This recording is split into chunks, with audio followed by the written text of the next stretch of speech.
Hello and welcome to Context Needed. I'm your host Kyle, joined with Ryan, who's on something today.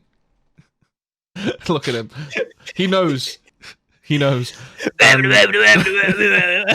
full of energy. And then we have Mr. Mirror Dimension himself, Ollie. Tried to fix it. I spent a whole 1 minute trying to fix it. He's been trying to give yourself credit. Himself out. Give yourself credit. It was at least 2 minutes and one weird cam thing that came up on screen. Yeah, it didn't work. Didn't work. How you guys been? I'm okay. Just preparing. I don't want to be sent to the mirror zone either, so I'm just prepping It's not good here. You... I know I sound normal, but I'm actually speaking backwards, so I've just gotten really good at it. I'm guessing it gets really confusing if you're in the mirror dimension, because I bet you keep like turning the wrong direction to go to the toilet. Everything is backwards. And toilets don't work the way you think they do in the mirror dimension. No. Everything goes into you. You don't eat like you normally would. You suck up wee. And then you just emit. Like an elephant. And then you just kind of make a chewing motion, and slowly you just kind of building food with all these mushed up blocks in your mouth. Pizza. Oh, a burger. Yeah, it's very strange. I'm used to it. Jesus Christ. We wanted to today spend time talking about sequels that didn't live up to their predecessors. Now, this is games, movies, shows. So, like, say, like season 1 was great, season 2 was bad. Books, comics, from anything at all. And I have one that I wouldn't mind talking about first because I was the one that suggested the topic for us. So you do you, babe. You do you. So for me, it's probably one of those ones where I know a lot of my friends agree with me, but it's Kingdom Hearts 3. Everyone I see online, like, there's so many people that fucking love Kingdom Hearts 3, and I love the Kingdom Hearts series. Like, it's one of my favorite series, hands down, because me and my wife play it, because it mixed both of the things we both enjoy. Disney for her, Final Fantasy for me. It was, we actually spent, like, I think we took like 3 or 4 days off work to play through Kingdom Hearts 3, and we did a marathon run. We did a marathon run of all of the other Kingdom Hearts games, even the really bad ones, to, like, get ready. How many were there? Oh god! I had the first one on PS2, but never played it. No, 3. There's okay. So how many PSP games is that? You'd say?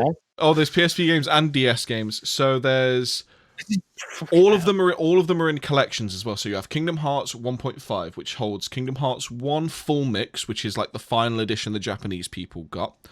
And it holds Chain of Memories, which was a Game Boy Advance game that they then brought to PlayStation 2. Also in that is a thing called Recoded, which was a DS game that, rather than making it another playable game, they just basically made it into a long movie. So that's 1.5.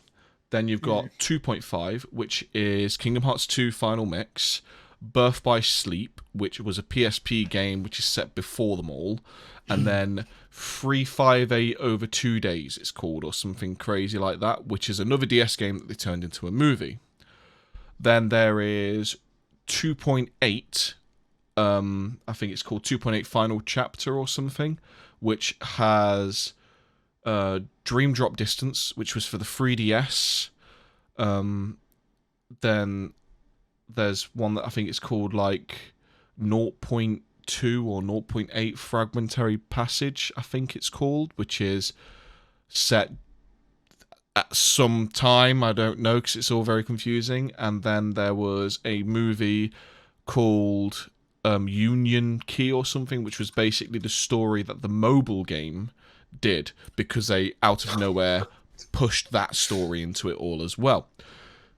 Make the mobile games canon. So yeah, well they are, and that's the annoying thing, because no one fucking knows what happens in them, and because nobody's going to sit there and play a fucking mobile game. So Kingdom Hearts 3 comes out, I'm playing it, the game looks fucking gorgeous, plays great apart from the Unreal Engine quirks that I wasn't a big fan of. Like in the first game, because it was very action RPG based, you could literally turn on a frame with no issue.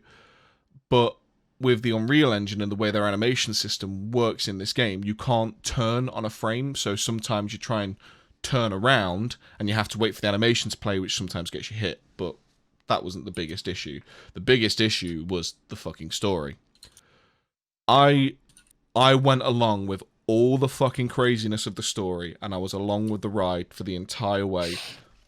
And then this game comes out, and the Disney worlds were not very good because they didn't want them to change the stories. So I literally had to fucking play the Frozen movie and stand there with my character watching Elsa sing fucking Let It Go. And I'm there like, this isn't a good game. This isn't a good game. Can I go now?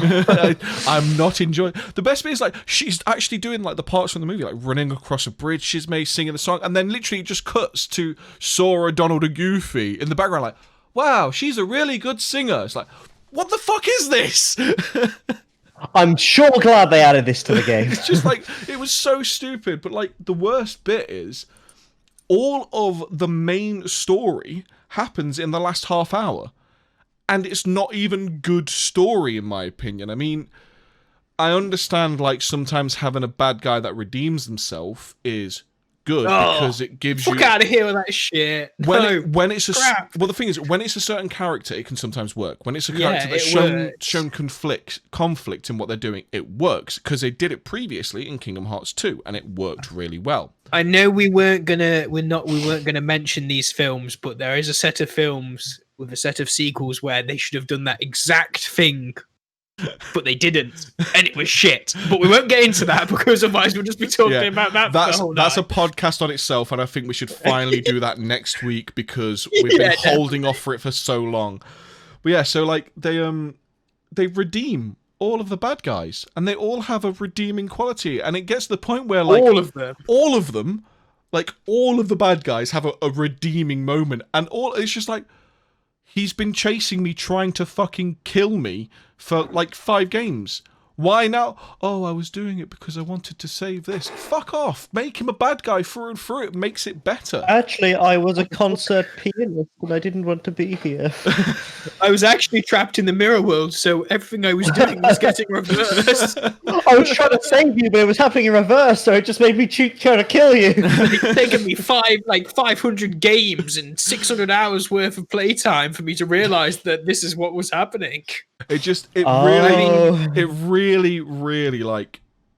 Really got to me and Becky at one point because like we'd played the whole thing through, and then the credits rolled. You just sob it because the game's shit. Well, this is the thing that really bothered us. The gameplay, although it's easy compared to some of the others, like ridiculously easy at times, was really, really fun. But the issue was the story. We got to the end, we finished the game, and the credits start rolling, and I just said to her, like, is it just me, or was that underwhelming? And she was like, yeah, nothing happened, really. And it really just felt like they was using that game to set up sequels, rather than tie up all the loose ends that they'd had across these 3, like, mainline games. And it's so, like, ridiculously open-ended, it just didn't work, in my opinion. It's got Disney involved, though, hasn't it? So, of course, it's going to be, let's see how much money we can make from this. I don't actually think it's Disney. I think it's Nomura. The guy who mainly helps with the writing, I think it's mainly all from one guy. I think he's a bit like Hideo Kojima. You know, whether those kinds of people say, oh, crazy ideas in my head, get them out, make everyone go, what the fuck?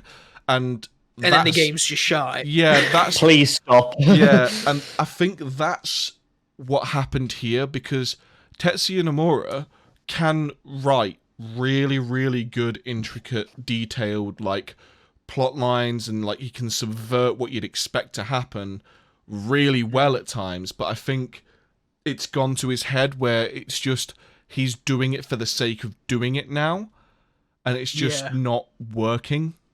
It's just money, isn't it? Yeah, it's always the way. I mean, I've heard similar things. I think, like, to be honest, I think not even people online, but everybody I've ever seen talking about Kingdom Hearts 3 have all said it was shy because it was just just didn't really live up to what it was. Because how many 10 years? years. Because I can remember that. 10 years. 10 years of hype for it to be a bag of, like, don't get me wrong, it's not a bad game, but it's not the game that they hyped it up to be, is it really? Put it this way, like, there's obviously two big, long-standing games that Square Enix hyped a lot, and they fell short, in my opinion. There was Final Fantasy 15, and then there was Kingdom Hearts 3.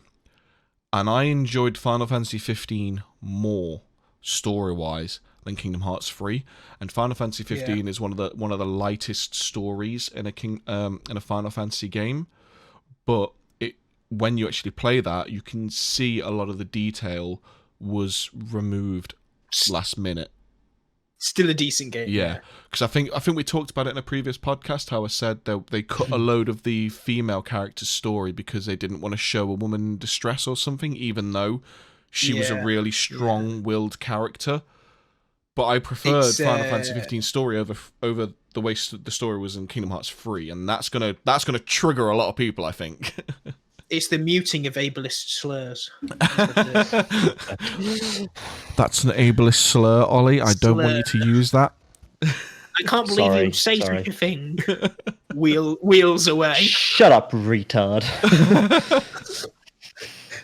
Wheels. I'm just saying, wait, did you just say wheels away? Yeah.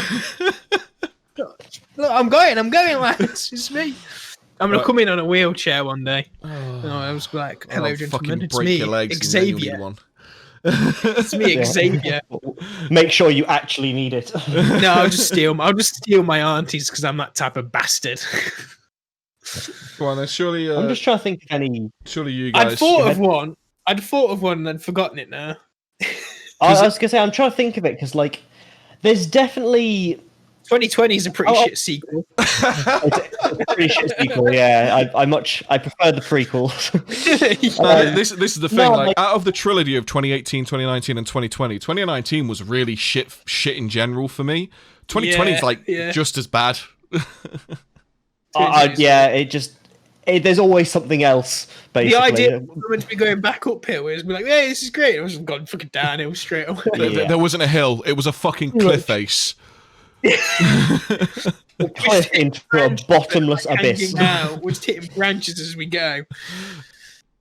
But no, I mean, I don't think there's been. I can't think of any off the top of my head where I don't think it's been as good. There's been cases where I've definitely preferred like a slightly older game. I mean, for example, whilst technically Fallout New Vegas was a better game than Fallout 3, I personally prefer 3. I really like the environment and the vibe of 3. It felt more nuclear wasteland. I much more agree with you there because everyone seems to think New Vegas is like the pinnacle of the Fallout series. It was good. Don't get me wrong. New Vegas had loads of improvements. The gunplay was a lot better. You could actually play it without using VATS. The writing and some of the characters were really good, but I don't know, the environment was just so fucking boring. It was just orange desert.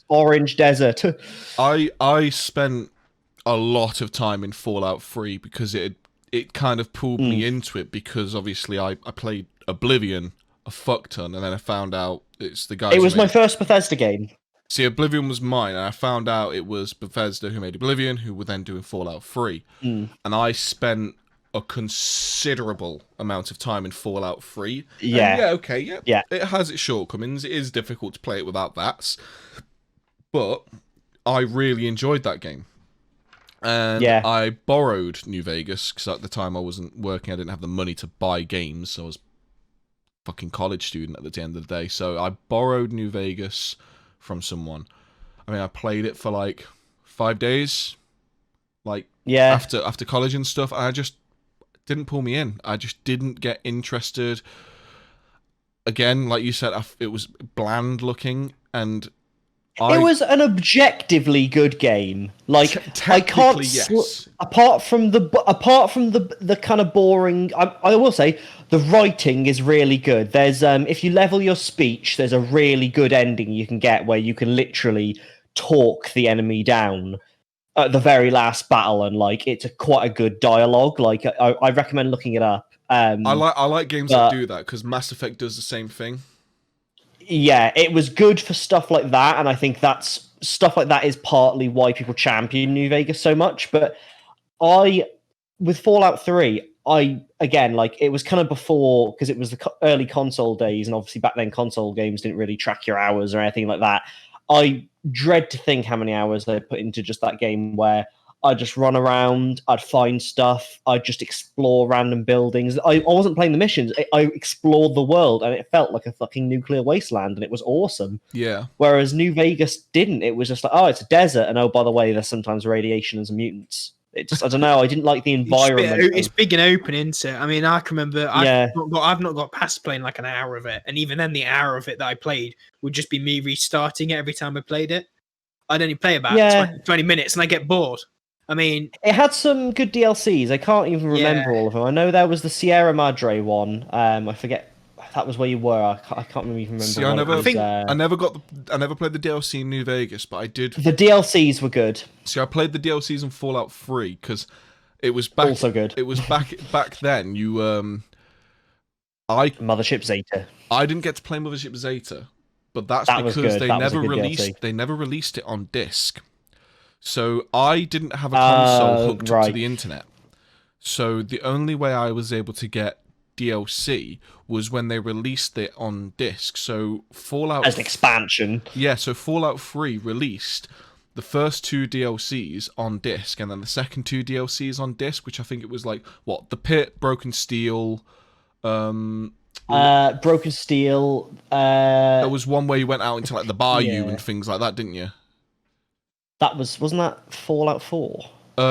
Both Fallout 3 and 4 have one where you go out into the bio, because Fallout 4 I would have had it. It's been so long. Fallout 4 is called Far Harbor, I think. I think Fallout 3 was like Lookout Pit Point was good. Or something. Yeah. And then there was the Pit was. Oh, that was it. Point Lookout. Yeah. Point Lookout. Yeah, but the Pit, I think, is probably one of the best DLCs like I've played. Like, not considering like say Mass Effect DLC, which I really like, but the Pit had probably one of the like most fucked up like decisions you had to make like out there. Yeah. It was like, oh wow, all these fucking slaves who are getting beaten. It's like, well, I want to save them because it shouldn't be this way. And then you go and try and break them out. It's like, oh, they're doing that because we've found a cure and we've got this pureborn baby who can, like, what was it? It was like resist radiation or something. It was like, oh shit. I can't even remember. It was weird. There was some. There was some. So long. Yeah, there was some really bad disease or something happening from what I remember, and that baby was the cure.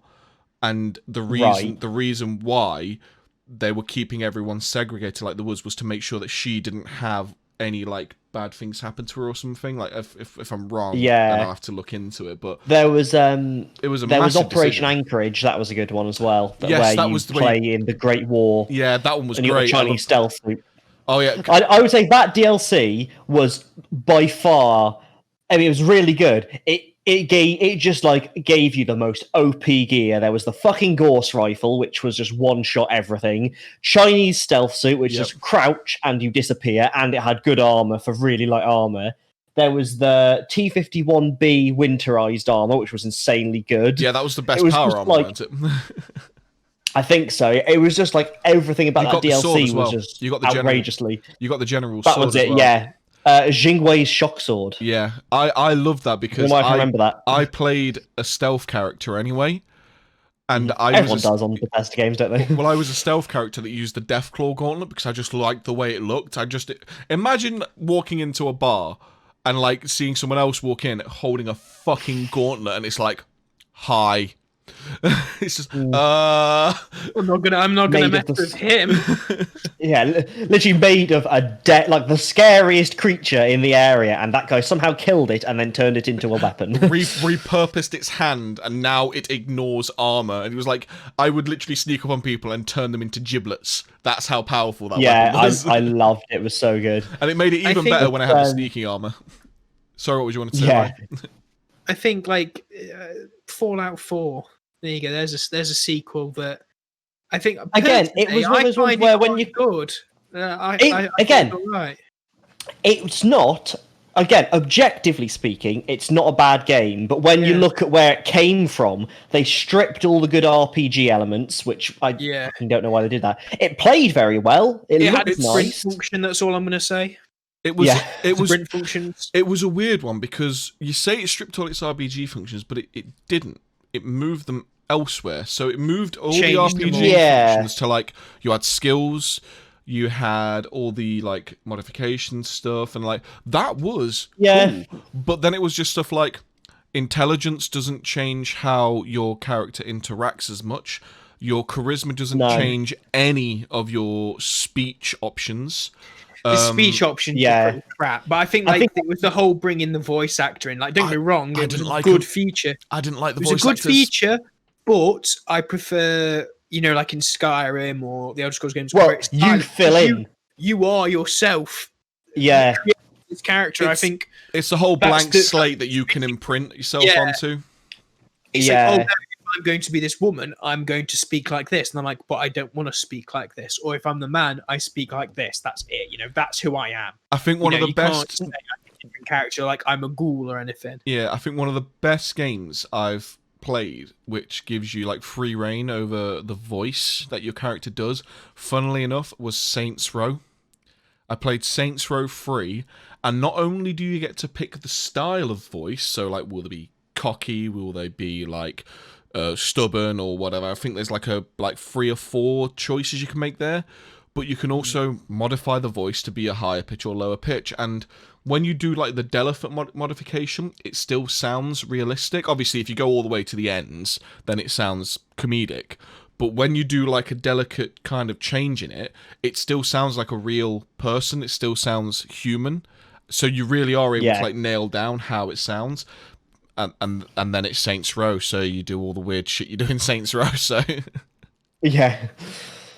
I don't get me wrong, like Fallout 4 was one of those games. I think it was a mixed bunch. I'd probably say it's probably 50-50 for people who say they enjoyed it and didn't like it compared to I enjoyed it, but I enjoyed think it definitely. They stripped a lot of the soul that made the previous game. I did all the DLC good. on it as well. I got the DLC packs for all of it, and I was like, I enjoyed those as well. They were all right. Did some of them. Nuka-Cola World and stuff like that.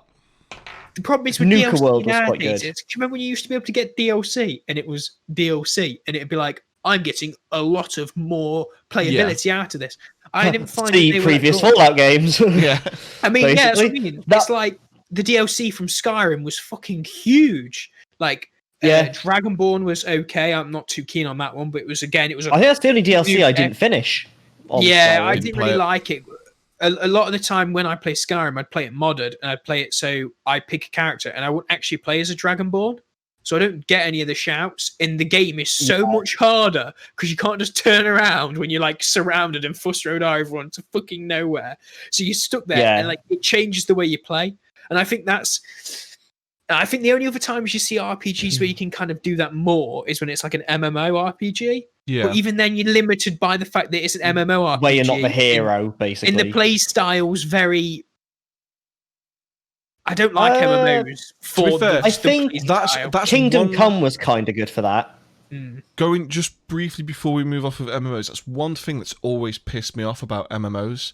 How pretty much all of the stories of MMOs try and put you are the sole hero. Fuck off, there's millions of us playing this. There's like 20 of us here. You've just said this to thousands of people. What makes me so fucking special? And think there was... it's not quite an MMO, but there's a PlanetSide 2, which is like a big like world type. I remember It's MMO. And I much more preferred that because when you drop in, it's not you are the sole hero of our people. No, you're just a fucking soldier. Get back in line. You're one of the soldiers who are part of this faction. This is the story of these factions all fighting. Yeah. Now get back in line and shoot. Yeah. Well, a very on topic. Oh, go ahead, Ryan. With those kind of things, is like if I'm going to pick up an MMO and it's going to be what I want an MMO to be, it's going to be like Sword Art Online style, like very interactive, you know, where the people make the game more than the game is. So you know how like you jump in an MMO and you're just following the fucking storyline. It's like you're the one hero, blah blah blah. Fuck off. I want to go in there, create a character from bare bones, nothing, and then just do. I want to be a farmer. I want to be this, you know, and then it won't be an NPC. Like, don't get me wrong, there will be NPCs around, but then I will be that farmer NPC that you'll come to and like buy stuff or work for. Yeah, I make a quest or something, or that's what I'd like to see. It's like more IRL. I think it kind of pushes you out towards more like where you're playing D&D. Let people be NPCs, or like where you're going LARPing. There are people playing as, you know, like story characters in like a LARP, but somebody needs to do that, but put it in a game. So that is where you basically want. I think it was Ultima Online, one of the original MMOs, and because back with the old school MMOs, it really was just do what you want, be who you want to be, and there's a fucking amazing story from I can't remember if it was for something like Ultima Online or if it was something else that was just like an RP type thing. I could be wrong, but there was a great story of a guy who he'd run a bar in whatever it was, and he ran this bar for ages, and basically this bar was the fucking place to be. After any big raid people would do, any big boss people would do, they'd always go to this bar and drink. And they had a rule in the server, yes, because it was a rule in the server, so it was definitely a game, where basically you had to have an in-character reason for killing another character, because it was a hardcore server, and if you have an in-character reason for killing someone and you kill them, that character is deleted, because it was in character. And he did this like thing for like 18 months. Bar was the hippest place. And then all of a sudden they had this massive fucking banquet and he poisoned every single person and killed basically the entire server that he was on. And they all went in this massive uproar basically to try and like get the server rolled back. And he basically he explained how the entire time he was doing this bar, he had books and books and books where after every single interaction he'd just write a little sentence in the book, basically like any small like slights to him he'd write down and say that it bothered him, and he'd even go like further in, like he just doesn't like the way that person dresses, always feels like he's got like an air about him. And because this character had so much backlog of all these things that annoyed him, they couldn't roll back the server because it was an in-character reason for him to kill the entire city. And it makes sense. It's great. That's what you're after, though. It was just like, that's fucking awesome, because I'd be one of those guys where I am so pissed off that you killed my character, but holy shit, you put some work into it. yeah. I think that's the thing, though. That's the story, and like even me knowing that story myself, I can't remember who told it me, but it's one of these stories that just gets out there because the game's been built up by the people who play it. I think, don't get me wrong, you've got to at least get a base game in there so they can do this stuff. But I think when you've got that and that's what you're after, that's the kind of thing I'd want to like. That's where I'd make my game. Yeah, I think the closest we have to that nowadays is probably Minecraft. I was about to say Minecraft is probably the closest thing you do to that. Yeah, if you had like a mod, there's no economy or anything, and I should mod it. Yeah, it would have to be a modded. I think there was a mod I played once where it was like Tech It, and there was a massive server I briefly played on for maybe 2 or 3 sessions, and it had Tech It and a load of other mods in it, and there was explaining how we've got this guy over there who's an oil prospector who sells his oil to this guy who's trying to build a rocket. And I was just there like I literally thought, and this was before I heard that story, I was like, you know what, I just want to can you make beer? Well, yeah, of course you can. I might just make a bar, and then people can just come to my bar for drinks. I think I spent like 3 days trying to make this bar, and then I realized how fucking in-depth you have to do to actually brew the beer. Tricky it is to make beer. Funnily enough, it's about as difficult as it is in real life, so I just gave up and didn't go back on the server. So I made real beer. Pretty much. I mean, that's what I'd have done. Like, I think that's the thing, though. Like, Minecraft's got the potential, but the problem is when you go on the servers, there's just too much. You either have to lock it down way too much so you can't immerse yourself in it, or somebody will just come and grief you. That's the problem with Minecraft, is it's just too open for that reason. Unless you've got a small server, like I did with my server, where we're all there, We named the town Yoketon, and we built the giant egg in the center of town, and we all built our houses around, and it grew. Like, if you look back, I've got it on our Discord, and I sit there sometimes and I go through it, and I'm like, holy shit, that was so cool. Like, you can just see everything we did, how it went, how we went further, and like obviously when we went to the end, and then obviously we like started getting really big builds. And I think like that's the kind of thing, it's more the story and the journey that are enjoyable with those types of things. That's why like nowadays I don't think the game makers, when they're making the sequels to these games, or making a new game, which you don't see very many good new games. They're not putting their head in the right zone. They're all like, how am I going to make it have online transactions in it? It's got to have a good multiplayer, shoot 'em up, fucking the way I see that is battle royale style, isn't it? I don't think that's the developers a lot of the time. So of course not. It's not the developers as such. It's the publishers. But that's the problem. The publishers are only... Ubisoft is probably one of the worst ones. They've ruined a good handful of like games because of microtransactions. I mean, Assassin's Creed is one of them. I played all of the Assassin's Creeds, and I loved the Assassin's Creed games. I played all of them from 2 all the way up to Unity, and I had from 2, 3, 4, and was it Unity after 4? I think it was.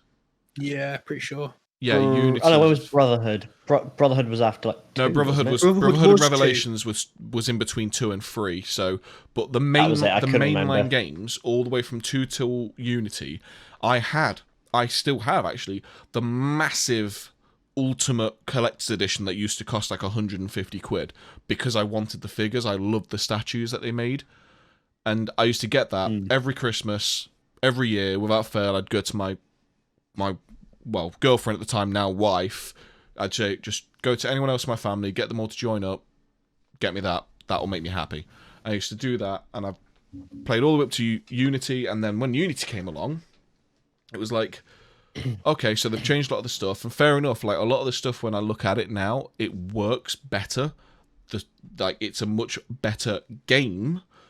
But when I was playing it on release, well, not on release, sorry, Christmas of release, so they'd had a few patches out of all the weird no-face bugs that they was having. But it was just stuff like, oh, right, there's a chest there, but you can't unlock it because you need to use the mobile app to get a few points to unlock it.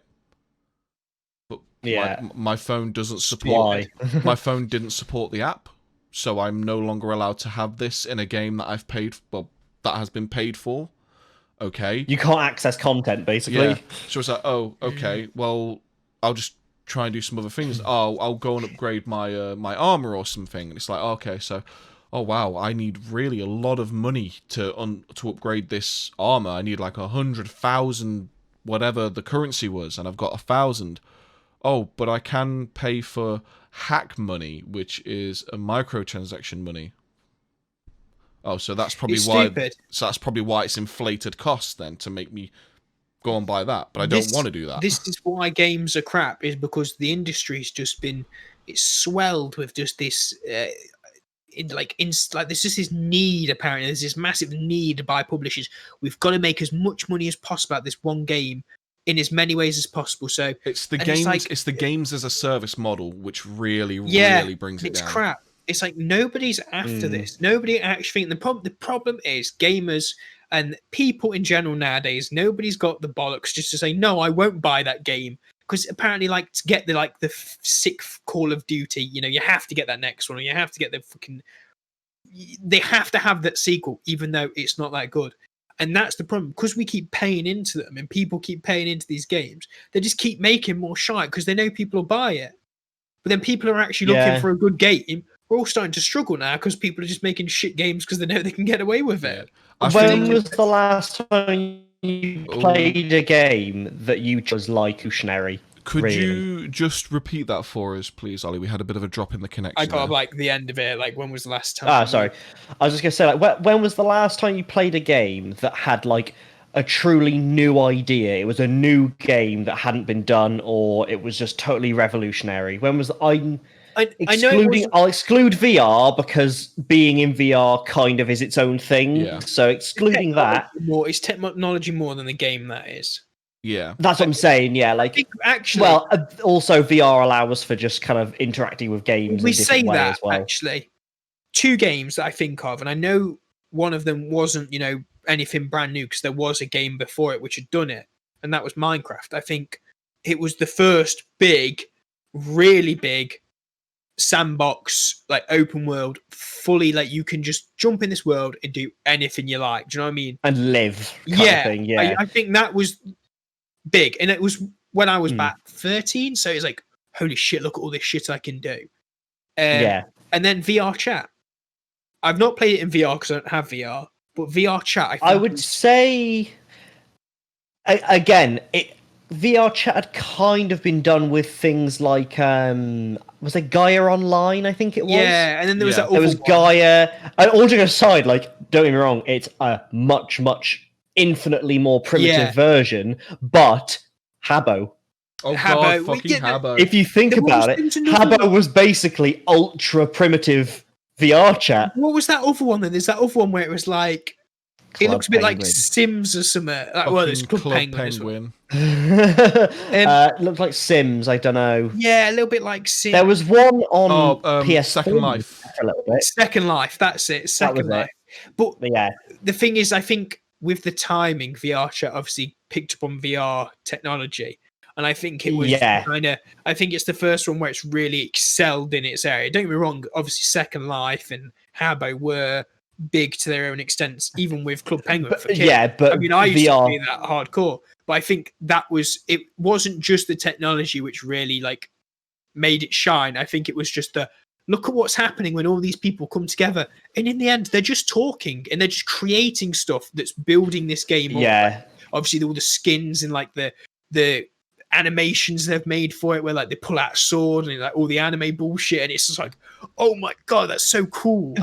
And I know you guys don't watch it, but there's an episode of Adventure Time which I want to say might predate VR chat, or at least predate it being as popular as it is today. Yeah. And the weird thing is, it literally is VR chat, and it's really weird where like they basically predict modern VR chat in it, and it's like alarmingly if you watch the episode now, you'd think they were kind of almost parodying it, but I'm pretty sure it was out well before it. But sorry, you were gonna say something then, Kyle? No, I was just saying it helps with VR chats to like, because it uses the Unity engine from what I remember, and that's open. I believe it does. Yeah, it's open for everyone. And okay, yeah, it might not be as easy to like use as say something like Unreal, but because it's so open, it's so easy to just go in and just like, oh, okay, well, someone's made this skin, I just want to recolor it. And you probably could if you just literally Google a few bits, and you'll be able to make something in it. And that's where you get all the really fucking weird skins. Like someone made one that made me laugh where it was Ben Swallow. You know, this scene, the scene where Ben from Star Wars takes his shirt off and he's like as wide as he is tall. So someone made a skin like that. It was just a 2D picture on the skin, but he made him a bit shorter, so he literally was as wide as he was tall. And he just like appeared next to him, and it's just like, the fuck is that? It's just like the Ugandan Knuckles, and as awful as that meme was, it was just fucking hilarious. To be fair, at the time it was pretty fucking funny. I still love it, but that's because like I didn't go overboard with watching VR chat stuff, because I didn't want to burn myself out on it. So I literally would like dabble in it every now and then, mainly with I think it was a guy called The Do. He does like a lot of guitar stuff. He plays the guitar. I know The Do, yeah. But there's always a brilliant clip that pops up for VR chat for me, and it's a Ugandan Knuckles guy in a Russian tank, and it's just playing and screaming like Russian voiceover. Like, and then all of a sudden he just starts playing the Soviet national anthem and he drives it off. There's so many times I've seen clips come out of VR chat, and it's just been the next meme. It's like, well, they're so organic, aren't they? And how funny they are. People just like, there was this one where James Ski, who I watch, he does these ones called. I like James Ski. He does like, I thought it was called. It's like VR chat, like this is VR chat or something. He calls the title. I can't remember what it's called. Like, and he walks down this corridor, and there's just a fucking swarm of penguins, but they're all talking with a New York accent. It's like, hey, I'm waddling here. Yeah, I've seen that I'm one. waddling. And you're just absolutely weeping because of these characters that people It's so make. bizarre. Yeah, But also knowing there's a group of people doing that as well. And it's love like the, they're just walking around doing that. It's just makes you crease up because it's just so funny. I think Yeah. I saw one. It wasn't like as big as like the penguins one. That one made me piss myself laughing. That was like I was actually like on the floor laughing. It was that funny watching that bit. But there was one where it was like someone like as a cute anime girl, but they wasn't talking, but they were like really cute little lolly anime girl, and I think it was the dude's video or something. And she's showing him something, and the dude basically says something to her like, "Hey, you're not allowed that. You're too young." And all of a sudden, she just pulls out a gun, and points it in his face. He's just like, "Whoa, okay then, okay, I'm sorry." Yeah, but the gun's like really oversized. Yeah, the gun is like twice the size of her, but it's just like somebody else did that, but it was with I don't think it was an anime girl, but it was a specific character. And he just pulls out the gun, and it's just like, oh my god, this is brilliant. And it's just like, there was another one where it's Kermit, and somebody's walking around doing the Kermit's voice. Well, it's the dress as Kermit suicide. That's my favorite one. Like, Kermit suicide. I never edited it. Just be like, did you? Did you? I love again going back to the dude because that's the one I mainly remember. But there was the guy who looked like Piccolo. But he screamed really, really high pitched, and there was like someone said to him like, "Who the fuck's dressed as Piccolo?" And he goes, "Suck my motherfucking Piccolo." To be honest, like, oh god, Ryan. You go ahead. You go first. I was just gonna say, like, other VR in general, I think because there's that element of seeing people move and stuff. Just the comedy is so. It comes naturally because it's more than like hearing a voice and seeing an avatar. Like you can kind of see the person behind it. There's I can't even remember what his channel's called now. I want to say it might be called like Josh Dub or something like that. It's just this group the of Australian guy with the kid with Rekid. Oh my god, some of their stuff. It's like trying to watch you get up this ladder is like watching a kid with Parkinson's trying to shoot a squirt gun. It's just like they do one, and it's like they have a re-off, and the kid kind of like goes, he like does his scream, and then the guy goes, right, okay, let me just like psych himself up, and he's in this game, and he kind of like squats down, and you can see him like pumping his arms, and he just goes like, ah! It's just like, but with this really neutral avatar, but with the movement, it's just, I don't know why, it absolutely broke me just because. It's because of that interaction, isn't it? It's because you're seeing them move, and then like the body glitches because it's like not. Like, it can't quite track. Yeah. Oh god. I mean, like, but those type of character things where you're doing like the character online, it kind of throws me back to when I played TF2, and I did it this time where I changed my Steam avatar to a picture of Batman and renamed myself Batman. And I go into a server and I'd be playing. I'm like, where the fuck are you? Where is she? I'm like, where is she? And like, I meet so many people doing that, and I've still got people on my Steam list who I met doing that, who I've not talked to in a while. But it's kind of like really, like it's really crazy, like how many people you meet just doing stupid stuff. And I mean, I think that's where VR chat just it went really big because it's just it's literally a place to do stupid stuff. Like you've not got another game to play, even though they've added games within VR chat, like the kind of banks and robbers, like cowboys and robbers and stuff, or whatever it is. It's like they've added those games within the game. It's great. It's funny you talk like with the Team Fortress 2 thing, because I think my earliest like stuff of like making like weird friends online was Counter-Strike Source. Because it was back, I think I bought this laptop and pretty much the only thing I could run cleanly was Counter-Strike Source. And everyone used to have like spray paint offs and stuff, and it'd just be like, I used to play with a friend that I knew at the time, and I went to his MySpace, I think it was at the time, pulled a picture of him, and like zoomed it ridiculously close into his face, so like the frame was literally just like this, just like that kind of thing. Blown it up to the maximum size a spray paint could be in Counter-Strike, went online, started playing with him, and then like all of a sudden, like before the round started, I went, hey, look at this. Just sprayed it on the wall, and the fucking entire server like broke down laughing. And that was it. Like, I think for like the next few weeks, everyone would just try and get pictures of each other, like in different positions, like different like faces and whatnot, and do the same thing, and then just spray paint it at the beginning of the round. And it got, I think it That got was to the That was the joy of those games I found at most times, just running about spray painting.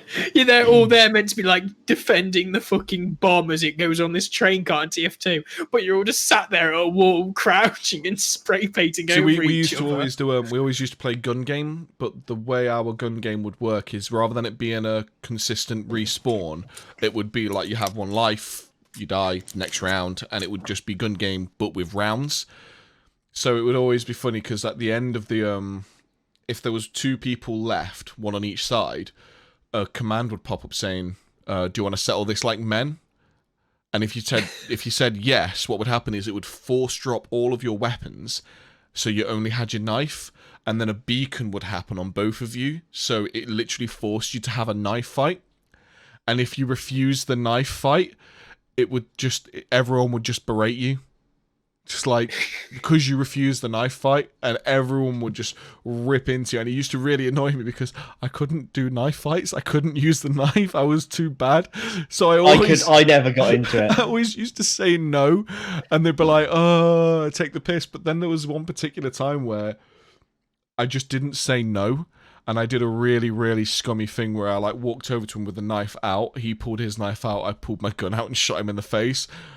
20 seconds later, you've been kicked from the server. Oh. I didn't want this. I don't know what I expected.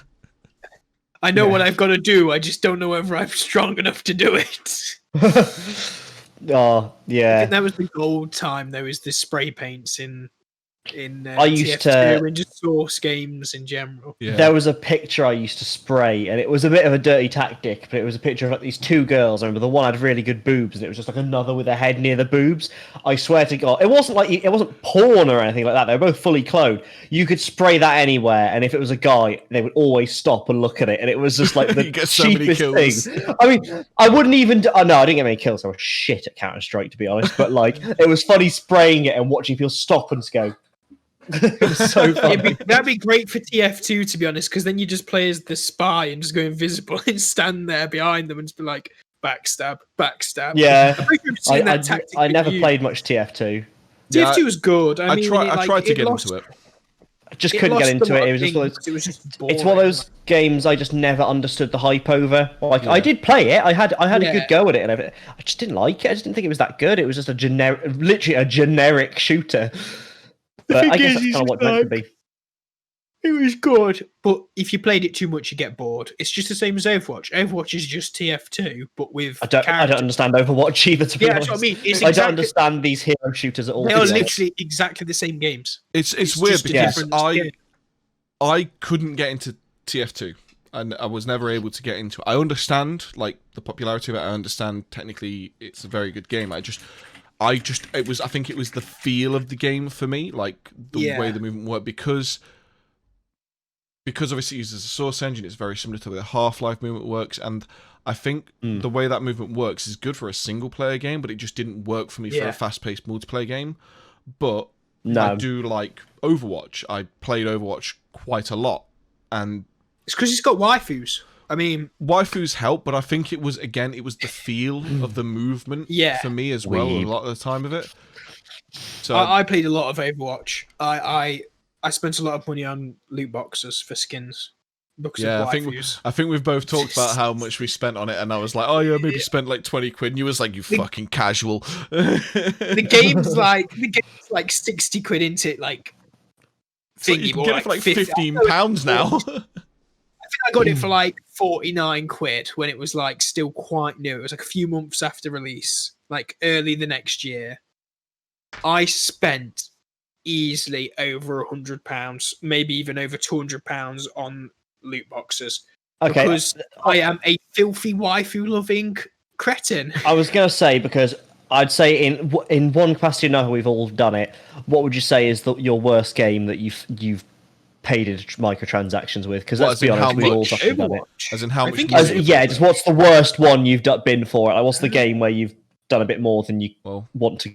I think that's the only one I've ever done it for, is Overwatch. Ryan's is Overwatch. Then what about you, Ollie?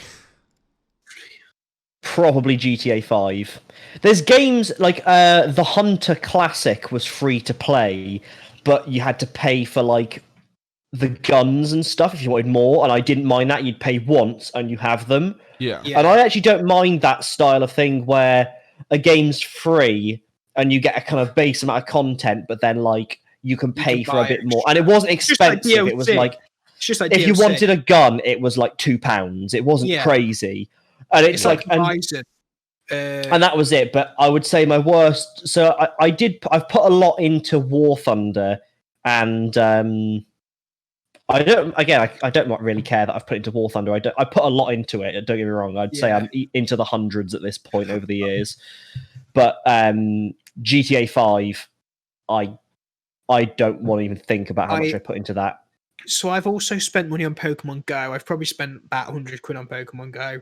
Over 100 quid. I probably did spend money on Pokemon Go. But I don't think I is like, I think it was for like, you know, you got something out of it again. It's not like, it did stuff for you. I think I paid a little bit into Girls Frontline, is it? But then I stopped playing that because it's just boring. With GTA, it was just like, I mean, they were a bit dirty with it because it was so fucking hard to grind for money on GTA 5. Yeah, that's what back stopped when me I used from to play playing it. That's what stopped me. But they'd have a car, and I just really wanted that car, so it was just like, fuck it, you know what? I'm just gonna. It's 30 quid. I had the disposable income. I'd just throw a shark card at it, get a shitload of money, and just buy like a couple of cars that I wanted. But I did that quite a few times. That was the problem with a lot of their updates, is you needed loads of money to get into it. So it's basically like you're not paying for these updates, but they know a load of people will pay for the shark cards so they can buy into it. Because you'd have to spend like a few million. Yeah, you'd have to spend a few million to get into like the heist and stuff. So it's like, well, I can't really do that. I played the first. It was really naughty. Because there was a bunch of us who were playing it all at the same time, but they didn't get you much money. Yeah, you didn't earn enough to continue going. So like, even though you would do it, but you'd have to like grind a lot. You know, they knew people were just going to buy the cards, and that's what put me off the game. And I stopped playing it for that reason. I think what really struggled with GTA 5 as well is like there's a lot of games where you've got to grind to make money. Like a prime example, as I just said, is War Thunder. That game is a grind, but there's enough variety in gameplay in the grind that you play around, you play around. Same as Elite Dangerous though, like we've been playing recently. Exactly. Your main objective is I need to earn more money so I can buy better shit. Or that's your motive for it, is to do that. But the gameplay's enjoyable, at least. Whereas GTA, it's like, it was like, okay, here's a heist. It makes a bit of money. If you want to make the money, do this exact same mission over and over again. Yeah, there was no variety. That's it, really, wasn't it? With the heist that you've done. And GTA is coming to PlayStation 5. It's now been across 3 generations of consoles. I can't believe that. To be honest, because I think I follow Rockstar on Facebook, and just every few weeks it seems like there's a new update and they've added a new car, and I just think, are you still milking that fucking game? Like, because just it let makes it so die. much money. When did they release that? It must have been 2016. PlayStation 3 and Xbox. Oh god, it was ages ago. Before we move on, sorry, I've just figured out exactly how much money I've spent on the microtransactions that I've done. On League of Legends is the one I spent the most on, definitely.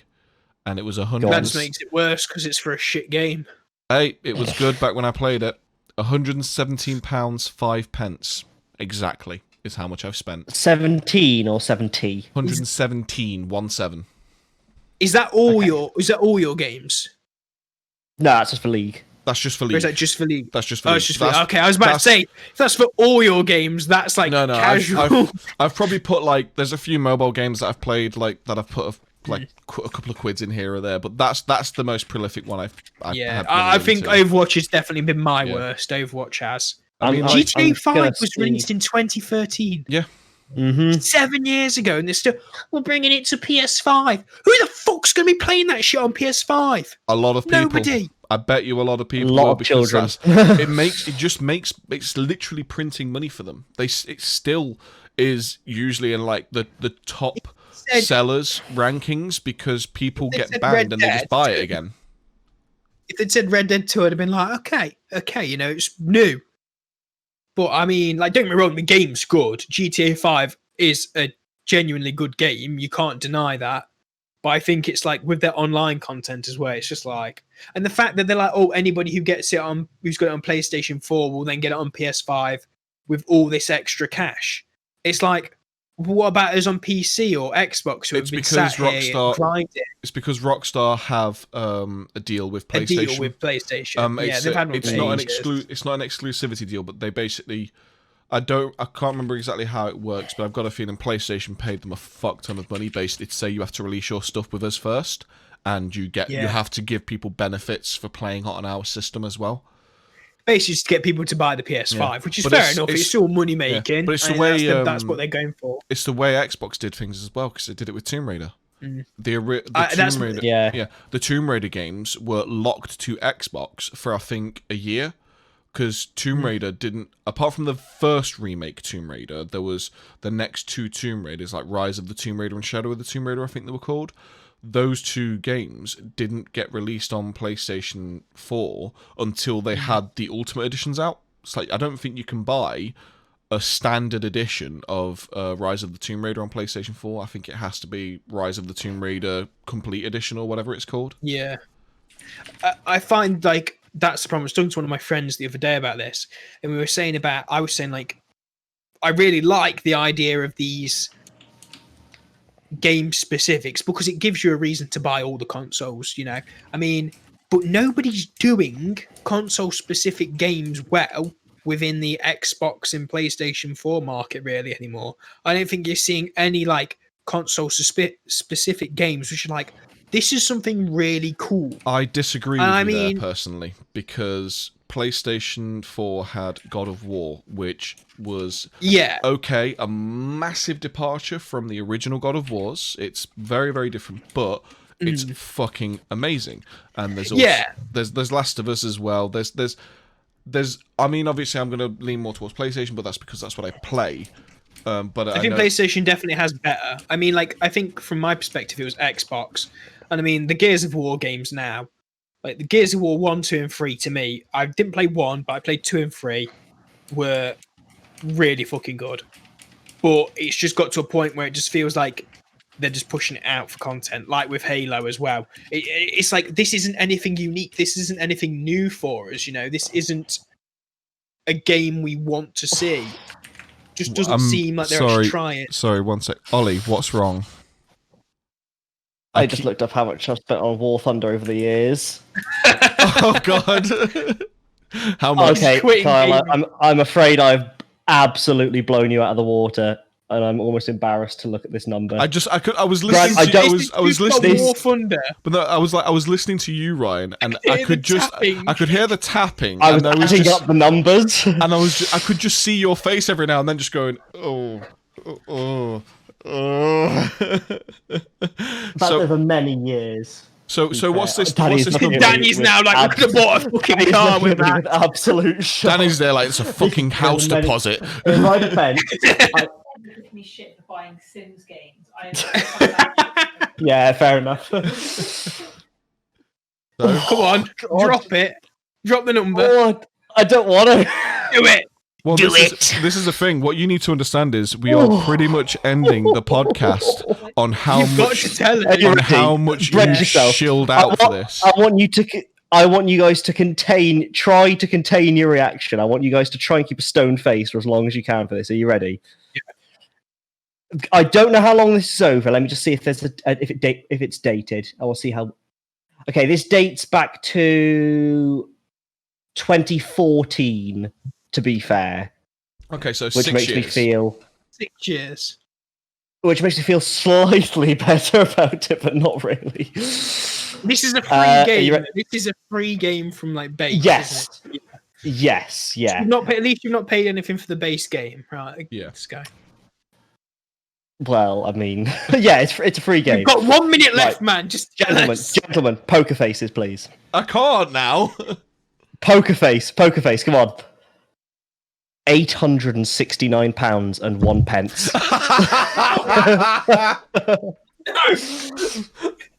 God damn it! Hey, Holy fuck! That is literally the cost of Sorry, 2 yeah, it fucking was like, consoles. Jesus Christ! I could have bought a fucking car with what I could put into. You could have bought multiple cars with that much. Real.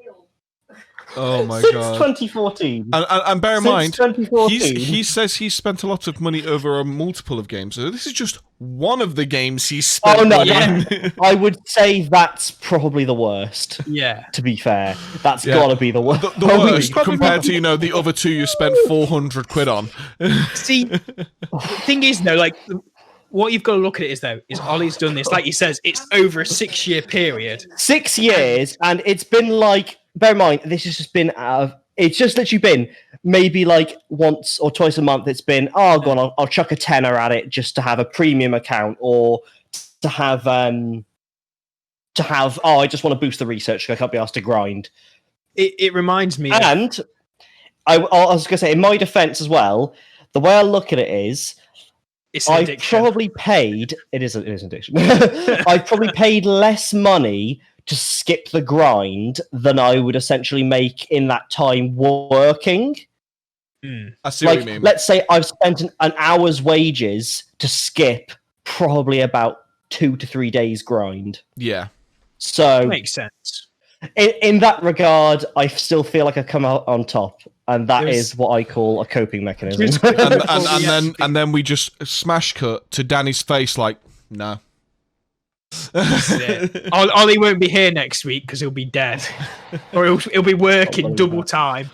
She wants a new car, or she wants all the Sims games and DLC. Oh, just briefly, actually, before we do close, have you I don't guys wanna- seen how much it is for all of the DLC in the Sims games?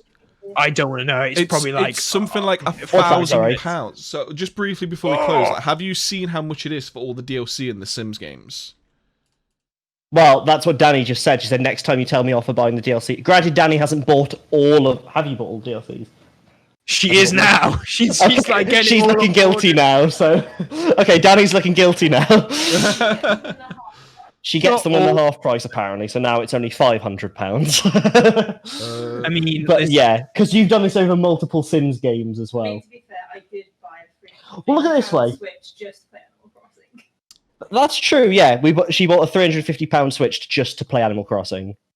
Okay. Yeah, my friends did that as well. They bought the Switch just for. They bought the specific. I mean, Animal Crossing. also in her defense with that, I play it too, as well. So, The Sims 4, so far... Sims 4. This is just all Sims 4 Sims game. 4, You got for every all Sims the 4 DLC, The big one. it's £485.73. Fuck off. And I've got a feeling that is... I could buy with- that twice. that is with them in packs as well. ridiculous. And just before we go, I'll see if I can find The Sims 3. I'm going to say something as well. Like what we're saying is though, when you we don't condone this amount of money spending in a short space. I'm shocked. Always make sure you're not spending all your money on a stupid, in the end, a silly game that is a game and it's not going to earn you any money, and put yourself out of pocket. Because I used to work with a lad, and he spent way more than any of us. He spent thousands of pounds on a mobile game, and he was constantly running, on overdraft or thingy, and the man was struggling, like he was properly struggling for money, and I just don't think he ever took it serious. Yeah. Like in what we're saying is take shit serious when it's spending ridiculous amounts of money on, fucking skins for certain characters. Always make sure you're not putting yourself out of pocket. Yeah. Main Yeah. thing is... But remember, waifus do mean They do cost. they do Yes, cost. They're not cheap. Does that make waifus prostitution? Um, And on that note... I don't know. I don't know. And on that, I'll come to you next week and we'll discuss. Do waifus equals I prostitution? think the main thing I like to take away with like the microtransactions things, like yeah, okay, people like to rag on them, but if you do truly like really enjoy what you are playing at the time, and you are financially, I do enjoy War Thunder. yeah, if you are in a financial situation where it's possible with your expendable money to put money into what you want to do, it's fine. We've all put a couple of quid in here or there for certain things, and as long as it's not making you Couple hundred. it's not making you like 800. having financial issues, then it's not an issue. But on that note, we're running over time, so we're going to close off the podcast here.